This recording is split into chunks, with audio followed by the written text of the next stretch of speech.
রাস্তাতে যাচ্ছেন আর আপনার উপর সওয়ার হয়ে গেল জিন্নাতটা। বিষয়টা এরকম নয়। সে কোনো একটা পথ, কোনো একটা মাধ্যম দিয়ে সে করে আক্রমণ করবে। সেই পথ, সেই মাধ্যম যদি বন্ধ থাকে তাহলে জিন কেন জিনের বাপ, দাদা, ১৪ গোষ্ঠী কেউ ওই ব্যক্তির উপরে সওয়ার হতে পারবে না, আক্রমণ করতে পারবে না। বিষয়টা এরকমই।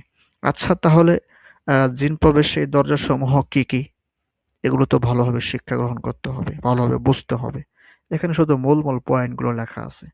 এই মূল পয়েন্টগুলো আপনারা ভালোভাবে গবেষণা করে ভালোভাবে অধ্যয়ন করবেন আরো। বুঝতে পারছেন? এখন আসি ফিজিক্যাল পথসমূহ। ফিজিক্যাল ৭টি দরজা: মুখ, নাক, কান, নাভি, মূত্রনালী, যৌনাঙ্গ, পায়ুপথ। বুঝতে পারছেন হযরত? আচ্ছা। রুহানিভাবে ৭টি দরজা বা সময়।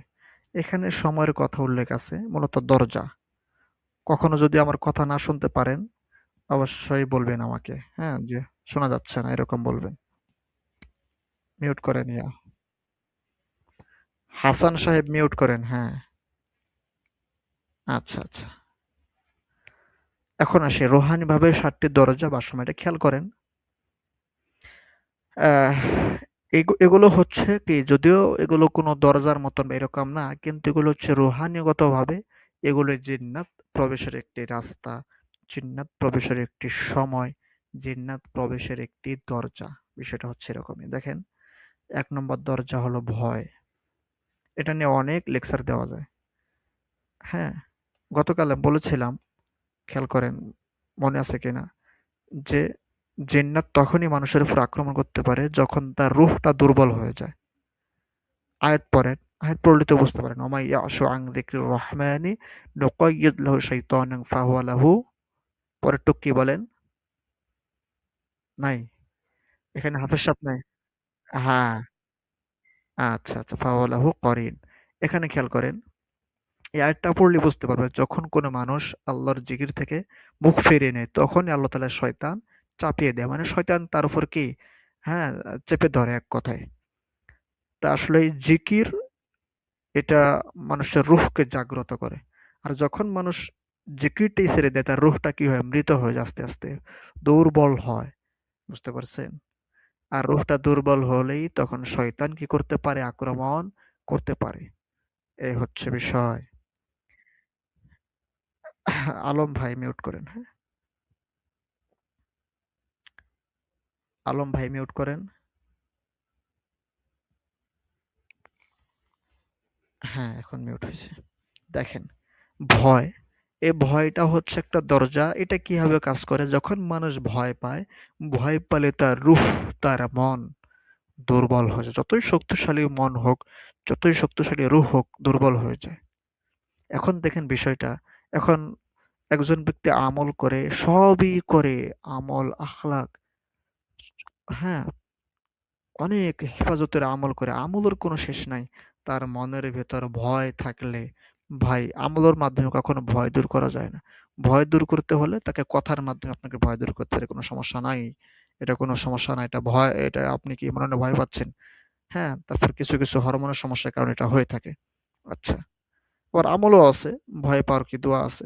ভয় থেকে দূর হওয়ার জন্য সূরা আম আলাম নাশরাহ পাঠ করতে হয়। পাঠ করবে। কিন্তু ভাই ভয় এটা সবারই হয়। যে আমল করে তার ভেতরেও ভয় থাকে। যে আমল করে না তার ভেতরেও কি থাকে? ভয় থাকে। আবার যে আমল করে তার ভেতরে ভয় নাও থাকতে পারে। এমনকি যে আমল করে না, সারা জীবন করে নামাজ তো দূরের কথা। কোন আমল করে না কিন্তু তার ভেতরে কোনো ভয় নাই। শক্তিশালী উগ্র মেজাজের মানুষ দেখবেন ভাই এদেরকে, যারা এই যে শক্তিশালী, ভয় নাই কোনো। জিন ভূতকে, জিন-টিন, হাবি-জাবিল কিচ্ছু মানে না। যে জিনকেই মানে না তাকে কখনো জিন ধরবে না। এটা মাথায় রাখবেন আপনি। যে জাদুকে মানে না তাকে দেখেন কখনো জাদু আক্রমণ করতে পারে না। দেখেন আপনি, দেখেন এরকম পান কিনা সহজে? পান কিনা? আপনি খুঁজে পান যদি আমাকে বলেন যে কি সে জিন মানে না, কিন্তু তাকে জিনে আক্রমণ করতে, মানে আক্রমণ করে একেবারে নাজেহাল অবস্থা খারাপ করে ফেলছে। হয়তো জিনে আক্রমণ করার চেষ্টা করতে পারবে কিন্তু সে জিনই তো মানে না। সে কোন দরজাতে জিনটা প্রবেশ করবে বলেন? মানে তার সব, মানে জিন প্রতি তার কি নেই? কোনো ভয় নাই। সেজন্য তাকে কি জিন আক্রমণ সহজে করতে পারবে না। তাহলে কি বুঝলাম? ভয় এর মাধ্যমেই জিন মানুষের শরীরে প্রবেশ করতে পারে। যখন ভয় দেখানো হয় তখন তার রূহটা আস্তে, আস্তে দুর্বল হয়ে যায়। হ্যাঁ?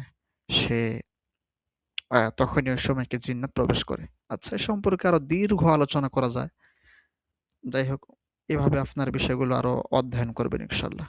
সন্দেহ এটা তো আরো মারাত্মক সমস্যা। রোগীর সন্দেহ আছে মানে সে রোগী আপনার কাছে সুস্থ হবে না। লিখে রাখেন হযরত। রোগীর সন্দেহ আছে যে আপনি তার চিকিৎসা করতে পারবেন কি পারবেন না।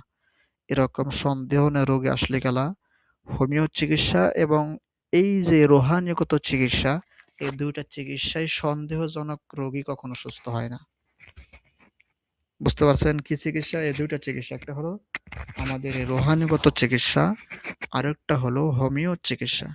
এই ২ টা চিকিৎসা কখনো সন্দেহজনক রোগী কখনো সুস্থ হয় না।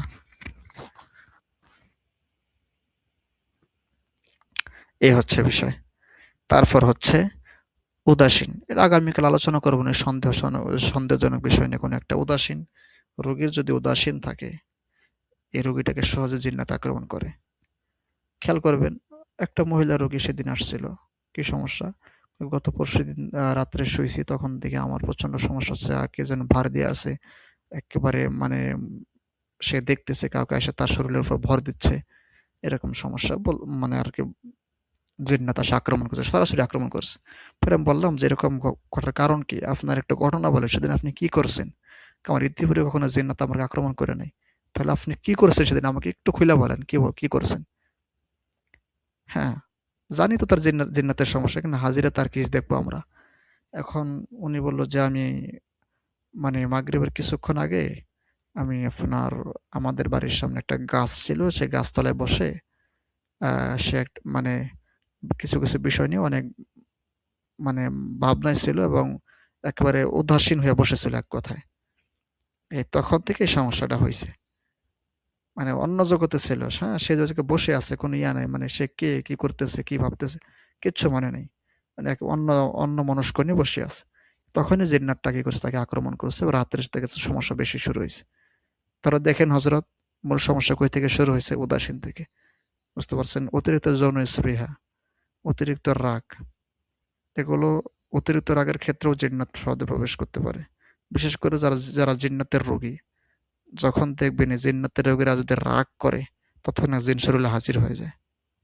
বুঝতে পারছেন? অনেক সময় এরকম হয়, ঘটনা ঘটে। তাহলে এগুলো হচ্ছে কি?